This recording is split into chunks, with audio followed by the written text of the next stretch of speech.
몹시 무덥던 어느 날 전철 안에서 일어난 일입니다. 자리에 앉아있던 한 아주머니가 갑자기 고통스러워하며 어쩔 줄을 몰랐습니다. 하지만 전철 안이어서 그 어떤 응급조치도 할 수 없는 안타까운 상황이었습니다. 주위에 많은 사람들이 있었지만 그들 역시 어떻게 도와야 할지 알지 못하고 있는 당황스러운 상황이었습니다. 다행히도 아주머니가 가방에서 뭐를 뒤적뒤적 하더니 약 한 봉지를 꺼냈어요. 그러니까 아주머니가 지금 이 상황에서 이 약을 먹으면 다소 진정이 되는 듯 했습니다. 그런데 문제는 물이었어요. 물이 없는 것이었어요. 그 누구도 물을 가지고 있지 못해서 이 약을 먹을 수 있는 방법이 없었습니다.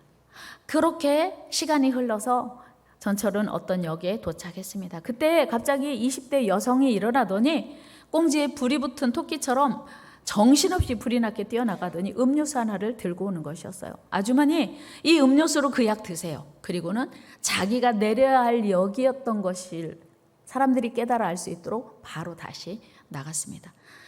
그리고 기차는 다시 전철은 출발했습니다. 이 모든 일이 눈 깜빡할 사이에 일어났습니다. 승객 모두는 어안이 벙벙해서 아무 말도 할 수 없었습니다. 용감하고 고마운 청년이 내리자마자 전철은 다시 움직이기 시작했습니다. 그 사이에 캔 음료로 약을 먹은 아주머니는 점차 고통에서 벗어나 평온을 되찾는 듯 했습니다. 어린 청년의 순간적인 친절, 배려로 가슴 따뜻한 그 사랑으로 고통 가운데 있던 아주머니가 회복되었던 것입니다. 오늘 우리가 들을 말씀은 성령의 5번째 열매 자비입니다. 자비는 영어로 kindness. 일상적인 용어로 친절이라는 말로 해석되기도 합니다. 다른 사람에게 편하게 해주려는 성격의 동정적 친절 또는 상냥함이라는 의미입니다. 사전적 의미로는 크게 사랑하고 가엾게 여기는 것, 이것이 자비입니다. 한번 해볼까요? 크게 사랑하고 가엾게 여기는 것. 크게 사랑하고 가엾게 여기는 것이 자비입니다. 또한 이 자비는 이방 철학자들에게 있어서는 신의 성품을 묘사하는 데 주로 사용되었습니다. 마르쿠스 아울렐리우스는 말하기를 인간을 신답게 만드는 것, 인간으로 하여금 신을 닮아가게 만드는 것이 자비 또는 친절이다라고 말했습니다. 이는 그만큼 자비가 인간의 기본적인 성향을 넘어서는 것이며 하나님을 섬기는 우리조차도 자비가 쉽다? 어렵다? 하나님을 믿는 우리조차도 자비는 자발적으로 나오지 않는다는 거예요. 그래서 우리 모두에게 필요한 성품이면서 어려운 숙제 같은, 그리고 하나님은 원하시는 명령이 바로 자비, 친절이라는 것입니다. 성경에서도 자비는 가장 하나님 자신을 나타낼 때 표현되고 있습니다. 출애굽기 34장 6절 말씀 읽습니다. 시작. 여호와라 여호와라 자비롭고 은혜롭고 노하기를 더디하고 인자와 진실이 많은 하나님이라. 자비로우신 분, 은혜로우신 분이 하나님이라는 거예요. 그러니까 자비는 하나님의 성품이에요. 요엘서 2장 13절에도 말씀하고 있습니다. 시작. 그는 은혜로우시며 자비로우시며 노하기를 더디하시며 인애가 크시사 뜻을 돌이켜 재앙을 내리지 아니하시니. 그렇습니다. 하나님은 은혜로우시고 자비로우신 분이에요. 그러니까 자비라고 하는 말이 하나님의 성품인 거예요. 우리에게는 찾기 어려운. 그런데 오늘 사도 바울은 자비를 성령의 열매, 하나님을 믿는 우리 성도들이 삶에 나타내야 할 열매라고 말씀하시는 거예요. 왜요? 우리는 하나님의 자비를 입었거든요. 하나님은요, 자비의 하나님이시어서 우리에게 무한한 자비를 베풀어 주셨습니다. 우리는 그 자비를 입고 사는 겁니다. 목사님, 저는요 하나님께 자비를 입은 적이 없는 것 같은데요. 천만의 말씀이에요. 하나님은요, 비를 하나님 잘 믿는 자에게는 내려주시고 하나님 잘 안 믿는 자에는 안 내려주시는 분이 아니에요. 하나님을 잘 믿는 자에게도 햇볕을 주시고 하나님을 잘 안 믿는 자의 논에도 해를 똑같이 주십니다. 이게 하나님의 자비예요. 우리 마태복음 5장 45절 말씀 읽습니다. 시작. 이같이 한즉 하늘에 계신 너희 아버지의 아들이 되리니 이는 하나님이 그 해를 악인과 선인에게 비추시며 비를 의로운 자와 불의한 자에게 그렇습니다. 비를 하나님이 내려주시는데 신자 가정에는 비를 내려주시고 신자 논에는 비를 많이 내려주시고 가물었을 때 불신자 가정의 논에는 비를 안 내려주시는 분이 아니라 골고루 주시는 자비의 하나님이시라는 거예요. 뿐만 아니고 여러분, 우리가 예수 그리스도를 믿고 구원받을 수 있었던 근거는 하나님의 자비에서 시작된 거예요. 우리가 구원받을 자격이 있다 없다? 없어요. 우리는 구원받을 자격도 조건도 없는 사람입니다. 그런데 하나님의 은혜로 하나님의 자비로 구원받았어요. 에베소서 2장 8절 말씀 같이 읽어요. 시작. 너희는 그 은혜에 의하여 믿음으로 말미암아 구원을 받았으니 이것은 너희에게서 난 것이 아니요 하나님의 선물이라. 아멘. 그렇습니다. 우리가 구원받은 것은 하나님의 자녀가 된 것은 전적인 하나님의 은혜요 선물입니다. 왜요? 우리 힘으로는 우리의 노력으로는 절대로 결단코 구원받을 수 없기 때문입니다. 그래서 하나님의 자비와 은혜와 사랑으로 우리가 전적인 하나님의 선물로 구원을 받았다는 사실을 우리는 늘 인지해야 합니다. 디도서 3장 4절 5절에서 바울은 이렇게 말씀하고 있습니다. 같이 읽어요. 우리 구주 하나님의 자비와 사람 사랑하심이 나타낼 때에 우리를 구원하시되 우리가 행한 바 의로운 행위로 말미암지 아니하고 오직 그의 긍휼하심을 따라 중생의 씻음과 성령의 새롭게 하심으로 하셨나니. 아멘. 우리가 구원받은 것이 우리의 의로운 행위가 아니고 하나님의 자비하심 때문이었다고 바울은 말하고 있습니다. 여러분, 하나님의 은혜와 자비로 또 긍휼로 구원함을 입은 우리는 이 세상 모든 사람들을 향해서 이 자비와 긍휼이 흘러가기를 원하세요. 하나님의 자비를 입은 우리는 이 자비가 흘러가는 통로가 되기를 원하세요. 누가복음 6장 36절에서 우리 예수님이 분명히 이렇게 말씀하셨어요. 같이 읽어요. 시작. 너희 아버지의 자비로우신 같이 너희도 자비로운 자가 되라. 아멘. 그러니까 하나님의 자비를 우리가 입었기에 나의 삶을 통하여 자비가 나타나야 되고 흘러가야 된다고 하는 거예요. 어때요? 여러분들의 삶을 통해서 주님의 자비가 나타나고 있습니까? 그렇게 되기를 축복합니다. 누군가가 나의 자비를 경험하도록 우리가 살아야 된다고 하는 거예요. 결국 하나님의 자녀된 우리는 우리의 삶 속에서 그 자비를 나타내므로 다른 사람에게서 하나님의 사랑과 친절을 보여줌으로 하나님의 사랑을 느낄 수 있어야 된다고 하는 거예요. 이 자비는 우리 성도 개개인은 물론 교회도 마찬가지예요. 교회도 하나님의 자비의 능력을 입었기에 교회를 통해서 끊임없이 이 자비가 흘러가야 돼요. 교회도 자비의 통로, 성도도 자비의 통로가 되어야 한다고 하는 거예요. 구두쇠라는 말, 여러분 어떻게 들리세요? 우리 하나님 안에서 우리는 하나님의 어마어마한 사랑을 받았기 때문에 우리를 통해서 하나님의 이 넘치는 사랑이 흘러가야 하고요. 우리 교회를 통해서도 하나님의 사랑이 유통되어야 합니다. 우리 예수님께서 영생의 조건을 묻는 율법교사에게 율법이 무엇인가를 질문하십니다. 이때 율법교사가 말해요. 예, 율법 제가 잘 압니다. 네 마음을 다하고 뜻을 다하고 힘을 다하고 목숨을 다하여 주 너희 하나님을 사랑하라. 그리고 내 이웃을 내 자신같이 사랑하라. 이렇게 말씀하셔. 대답해요. 율법사가. 그랬더니 그때 예수님이 내 대답에 옳도다. 이를 행하라. 그러면 살리라. 네 이웃을 내 이웃같이 사랑하라 하신 그 말씀대로 네가 행하라. 그렇게 살아라.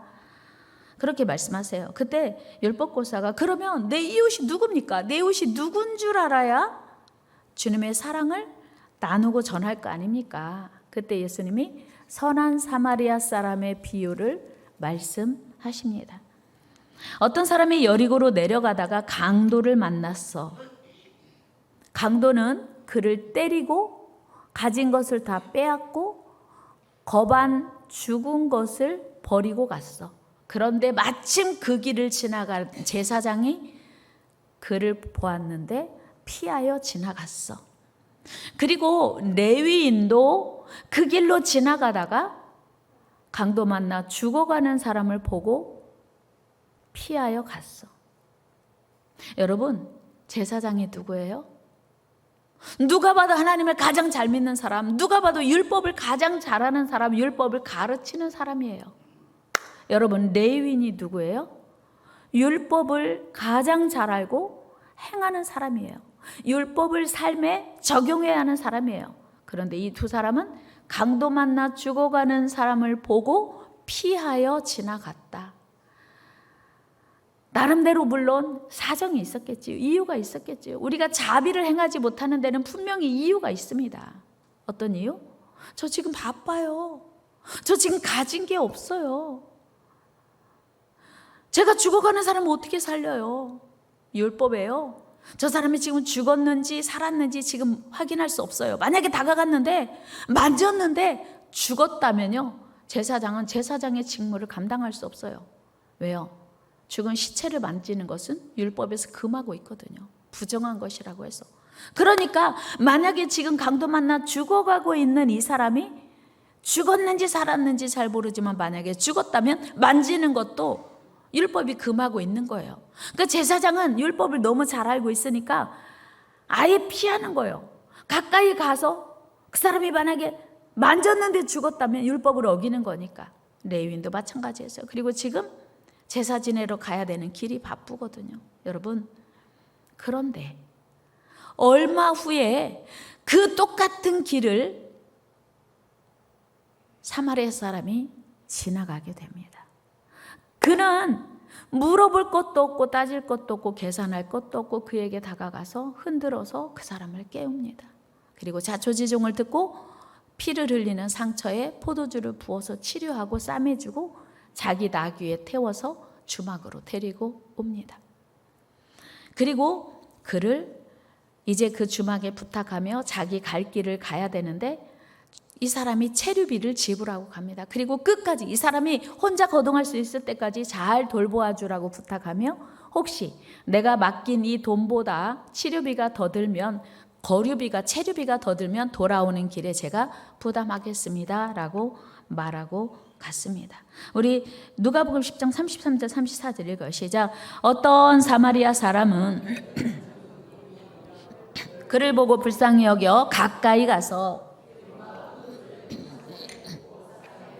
자기 짐승에 태워 주막으로 데리고 가서 돌보아 주니라. 아멘. 자기 짐승, 자기가 타야 되는데 이 나라 엄청 덥거든요. 자기가 타고 빨리 가야 되는데 이 사람을 태워서 자기는 걸어서 그 사람을 주막으로 데리고 간 겁니다. 여러분, 지금 예수님이 하신 말씀 속에 죽어가는 사람이 어느 지역 사람인지 신분이 무엇인지 이 사람이 가진 돈이 다 뺏겨서 없는지 얼마를 뺏겼는지 몰라요. 이 사마리아 사람도 이 사람을 도와주다가 시간이 얼마나 걸릴지 경비가 얼마나 들지 나중에 이 사람에게 이 경비를 되돌려 받을 수 있을지 계산하지 않았어요. 그게 자비다라고 하는 거예요. 우리가 누군가에게 자비를 베풀어야 할 때에 내가 이 사람에게 자비를 베풀면 이 사람이 나중에 나한테도 자비를 베풀까? 아니면 내가 베푼 이 선행을 온전히 손해만 보는 건 아닐까? 이런 계산이 들어가면 자비를 베풀 수 없습니다. 그런데 이 선한 사마리아 사람 보면 아무것도 계산하지 않고 따지지도 않고 묻지도 않고 그 사람을 다가가 도와주는 거예요. 35절 말씀 같이 읽어요. 시작. 그 이튿날 그가 주막 주인에게 데나리온 2를 내어 주며 이르되 이 사람을 돌보아 주라. 비용이 더 들면 내가 돌아올 때 갚으리라 하였으니. 아멘. 돌아올 때 내가 갚을게요. 이렇게 말하는 거예요. 이 사람이 이제 깨어나면 이 사람에게 돈 받으세요라고 하지 않았어요.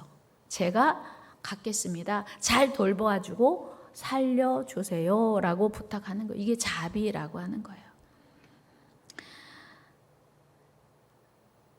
사마리아 사람은 아무것도 궁금해하지도 않고 묻지도 않고 계산하지도 않고 따지지도 않고 그 죽어가는 사람을 살리는데 최선을 다했습니다. 이것이 바로 하나님이 우리에게 원하시는 자비입니다. 예수님께서 이 땅에 오실 때에도 이렇게 따지고 계산했더라면 아마 우리 구원을 이룰 수 없었을 것입니다.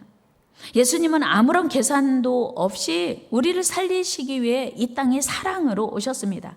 예수님이 십자가에 달려 죽으실 때도 베드로 너 나를 3번이나 부인했어? 어떻게 그럴 수가 있어? 라고 예수님이 섭섭해 하셨다면 십자가에 죽으실 수 없어요. 가룟 유다 너 은 30이 그렇게 컸어? 그래서 나를 배신해? 라고 예수님이 계산하셨더라면 내가 너에게 어떻게 했는데 네가 나를 배신할 수 있어? 라고 하는 생각하셨다면 예수님이 십자가에서 죽으실 수 없었어요. 예수님은 오직 하나 당신의 사랑으로 이 땅에 오셨고 십자가에서 사랑으로 죽으셨습니다. 여러분 이제 하나님의 그 사랑을 입은 우리, 하나님의 자녀된 우리, 예수님의 제자라고 하는 우리가 이제 자비를 흘려보내야 하는 차례예요.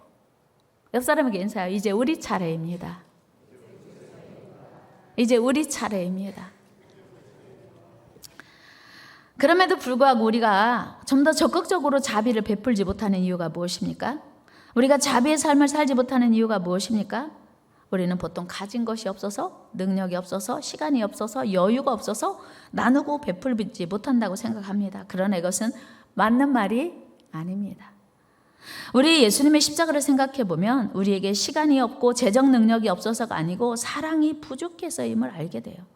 예수님은 우리에게 어떤 대가를 바라고 십자가에서 죽으신 게 아니에요. 구원의 길을 열어주신 게 아니에요. 그냥 하나님의 사랑으로, 하나님의 자비의 은총으로 우리에게 십자가의 구원의 길을 열어주신 거예요.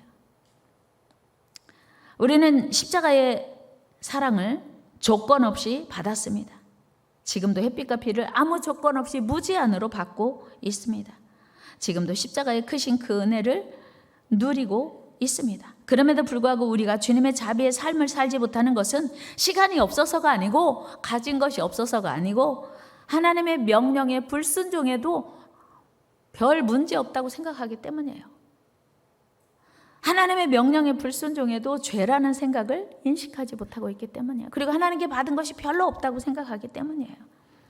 주님께 받은 은혜에 대한 자각이 부족하기 때문이에요. 여러분, 주님이 가르쳐 주시고 명령하시는 자비는 오직 성령의 능력과 사랑으로만 순종할 수 있음을 오늘 본문은 말씀하고 있습니다. 그러므로 우리는 주님의 사랑으로 더 풍성해져야 돼요. 성령의 능력으로 더 충만해져야 돼요. 그때 성령의 열매인 자비가 우리를 통해서 나타나게 되는 것입니다. 여러분, 왜 하나님이 우리에게 이렇게 힘들고 어렵고 거북한 불편한 자비를 삶에 나타내라고 하는 걸까요?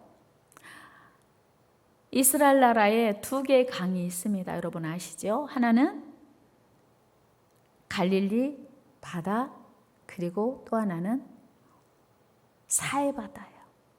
갈릴리 바다는 저 헬몬산에서 내려오는 그 눈이 녹아서 내려오는 물을 계속 공급받습니다. 그리고 요단강으로 계속 갈릴리 바다는 물을 흘려 보냅니다.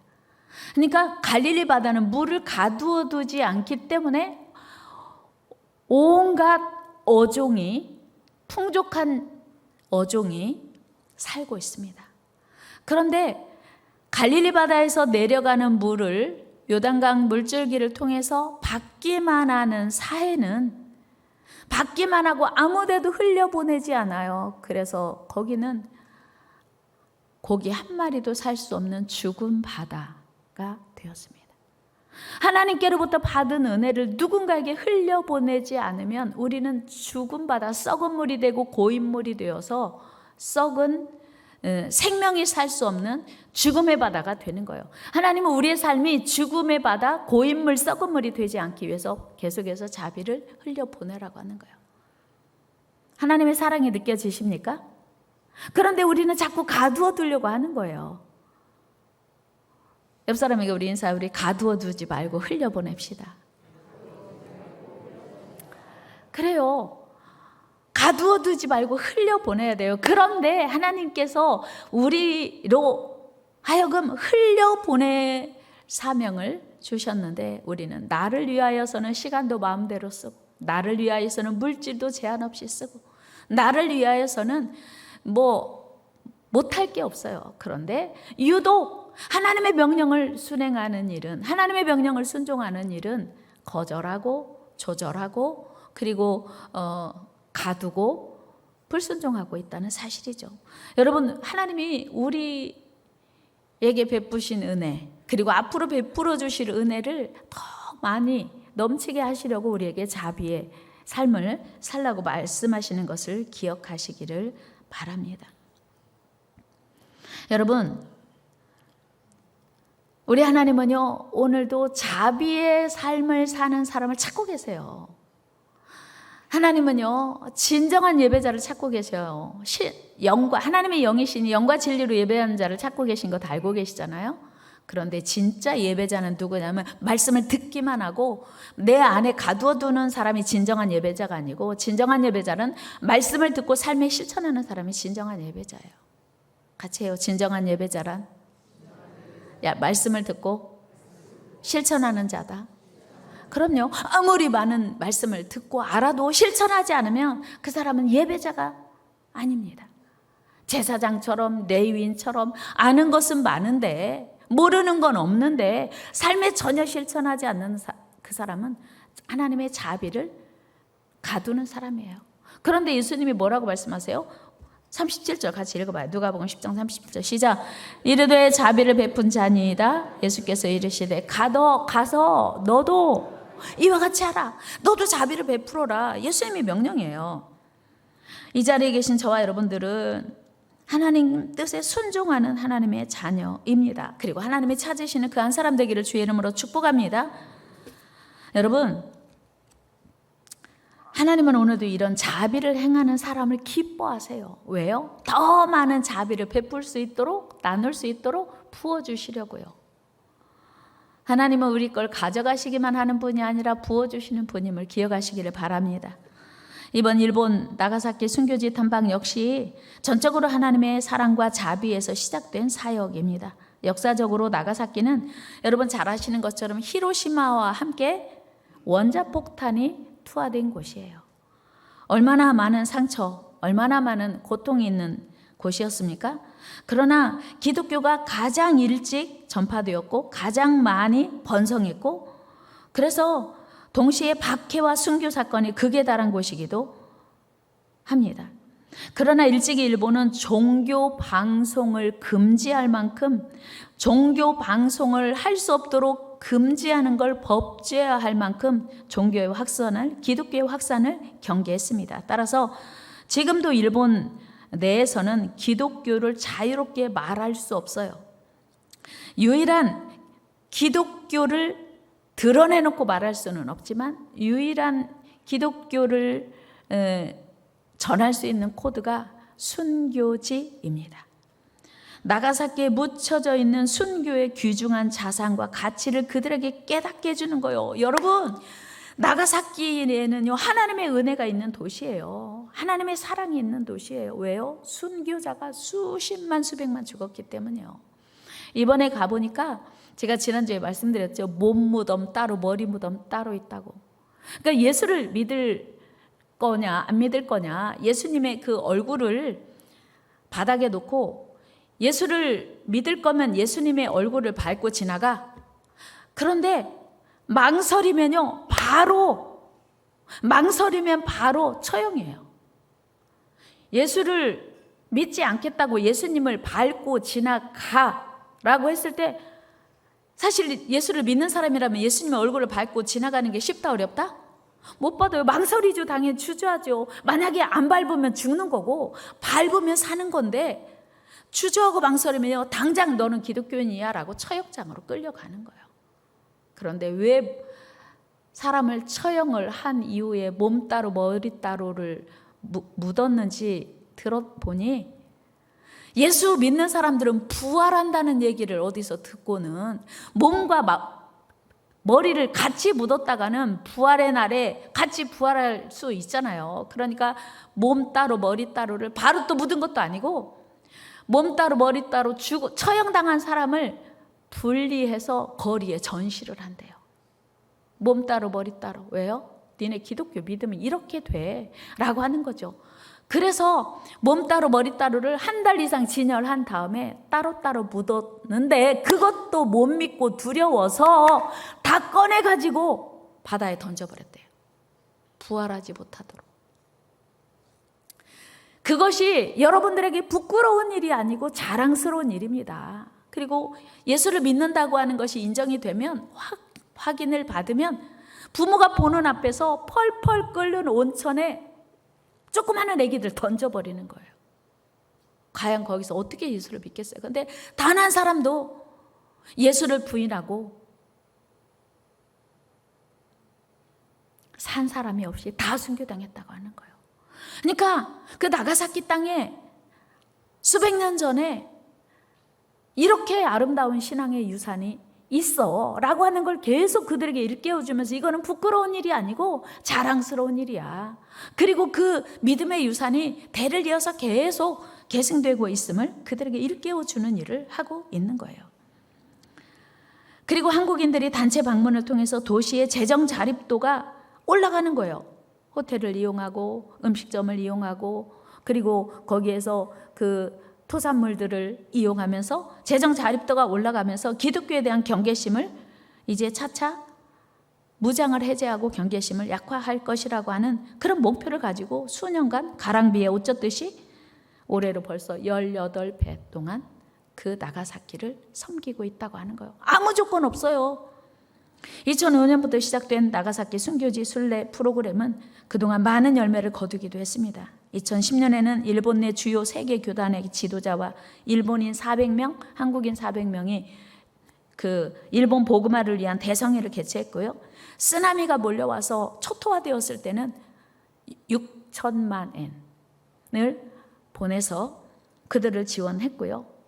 그리고 코로나가 시작돼서 마스크가 품귀 현상이 있을 때는 우리에게도 가장 필요하고 없는 그 마스크를 일본에 1,000만 원어치 이상을 보내서 그들을 무상으로 무조건으로 섬긴 거예요. 또 최근에는 한일 무랑 교류회를 통해서 공무원을 비롯한 현지 주민과 만나는 우정의 행사를 개최하고 있다고 하는 거예요. 이번에도 수준 높은 문화예술 공연을 준비하고 히라도 주민을 250여 명 초청하는 가운데 진행할 뿐 아니라 참석한 개개인에게 귀한 한국의 선물을 증정하는 등 주님의 사랑이 담긴 민간 외교를 통해서 일본 선교의 지경을 넓혀가고 있음을 보았습니다. 여러분, 히라도 주민들 대부분이 외국 사람을 본 적이 한 번도 없는 사람이 많대요. 그러니까 비행기를 안 타본 건 물론이고 외국인을 한 번도 본 적이 없는 그들에게 여러분들이 원하는 게 뭡니까 했더니 우리는 공연을 보고 싶다. 그래서 한일연합선교회에서 이제 그 파페라 가수를 청빙하고 바이올리니스트, 남원 국악 예술고등학교 학생들, 선생님들을 대거 동행하고 클래식 보컬 그룹을 초청해서 대단한 저렇게 큰 공연장에서 행사를 한 거예요. 무상으로. 이게 하나님의 사랑, 하나님의 자비가 아니면 어떻게 가능하겠어요? 그래서 제발 예수만 믿어주세요. 무언의 사랑을 베푸는 선교를 하고 있다라고 하는 거예요. 주님의 자비로 시작된 이 순교지 탐방을 통해서 기독교 인구 1%, 일본 전역이 기독교 인구 1%인데 유일무이하게 나가사키 현에만 기독교 인구가 2%래요. 그러니까 그동안에 계속해서 이런 사랑과 자비의 행보를 통해서 기독교인이 점점 확산되고 있다고 하는 거예요. 기독교 박해 250년간 숨어 지냈던 크리스천들의 신앙의 전승이 한일연합선교회가 단연간 다니면서 발굴해가지고 이제 세계문화유산으로 지정이 됐어요. 세계문화유산의 등장, 유네스코 세계문화유산으로 등재가 되는 일을 이 한일연합선교회가 역할을 한 거예요. 그러니까 그들이 이 사람들이 왜 우리를 도와줘? 왜 우리를 조건 없이 우리에게 선물도 주고 왜 우리에게 이런 은혜를 베풀지?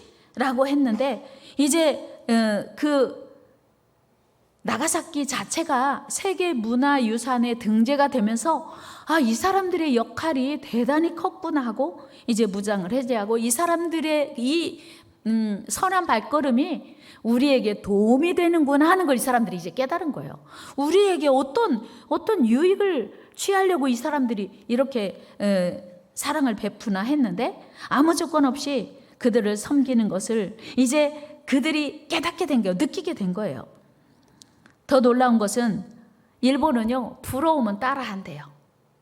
우리는 부러워도 자존심 상해서 안 따라하잖아요. 일본 사람들은 부러우면 따라한대요. 그래가지고 나가사키를 엄청 부러워하면서 일본의 다른 도시로 우리 도시에도 와주세요라고 하는 요청이 이제 수년 전부터 바라고 있다고 하는 거예요. 여러분, 이것이 성령의 열매인 자비의 열매요 결과입니다. 지금도 우리 하나님께서는 우리를 통해서 또 다른 많은 영혼들에게 이런 주님의 자비가 흘러가기를 원하십니다. 여러분, 우리도 주님의 자비를 흘려 보내는 사랑의 통로가 되어야 돼요. 사랑의 전달자가 되어야 돼요. 오늘 여러분 삶을 한번 돌아보세요. 나를 통해서 예수님의 사랑이 흘러가고 있나? 나를 통해서 예수님의 자비가 흘러가고 있나?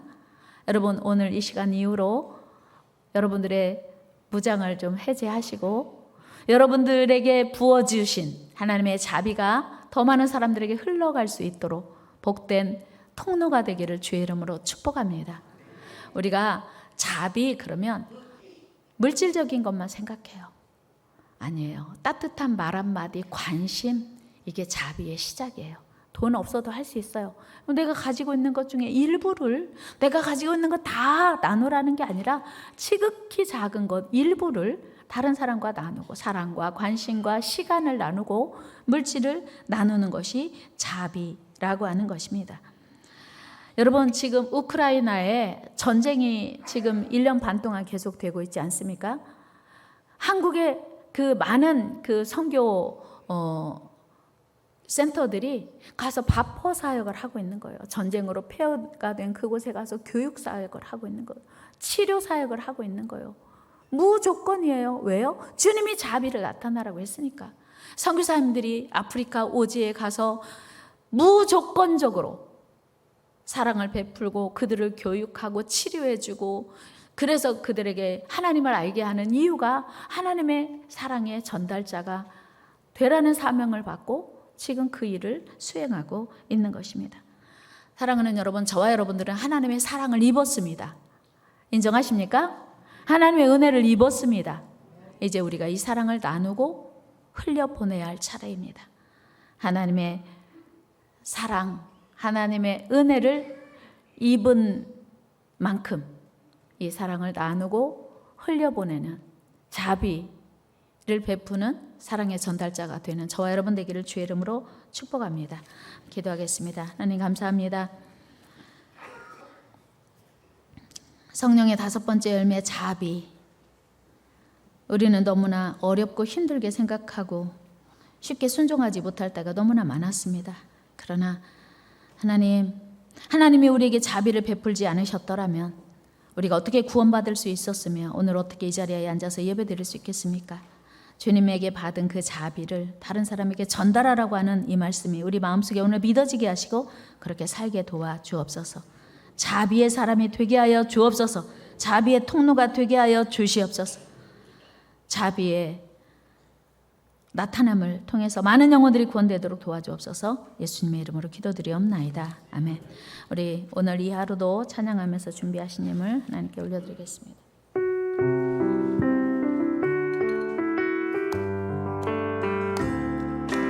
내게 주어진